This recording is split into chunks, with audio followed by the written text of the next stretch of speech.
Pakistan Peoples party Berlin کے زیر اہتمام دنیا کی پہلی خاتون وزیر اعظم بے نظیر بھٹو شہید کی 68ویں سالگرہ کی تقریب بڑے جوش و خروش سے منائی گئی۔ پی پی برلن کے عہدیداران اور سینئر کارکنان نے تقریب میں شرکت کی۔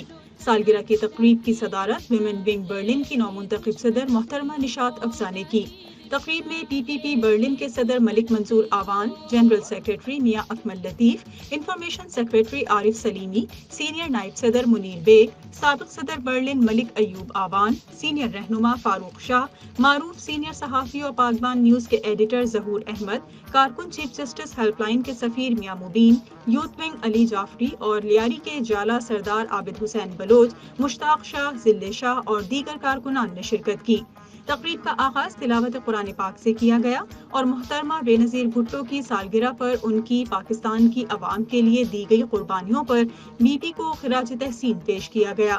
تقریب میں موجود حاضرین نے فرداً اپنے خیالات کا اظہار کیا اور پی پی کے کشمیر کی آزادی کے پروگرام اور اصولوں کی حمایت کریں گے۔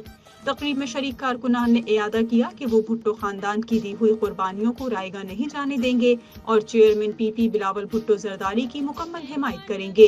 تقریب کے اختتام پر بے نظیر بھٹو شہید کی سالگرہ کا کیک کاٹا گیا اور مہمانوں کی کھانے سے تواضع کی گئی۔ شہید ذوالفقار علی بھٹو، بے نظیر بھٹو شہید اور کورونا وائرس سے وفات پانے والے کارکنان اور سینئر رہنماؤں کے لیے دعائے مغفرت کی گئی۔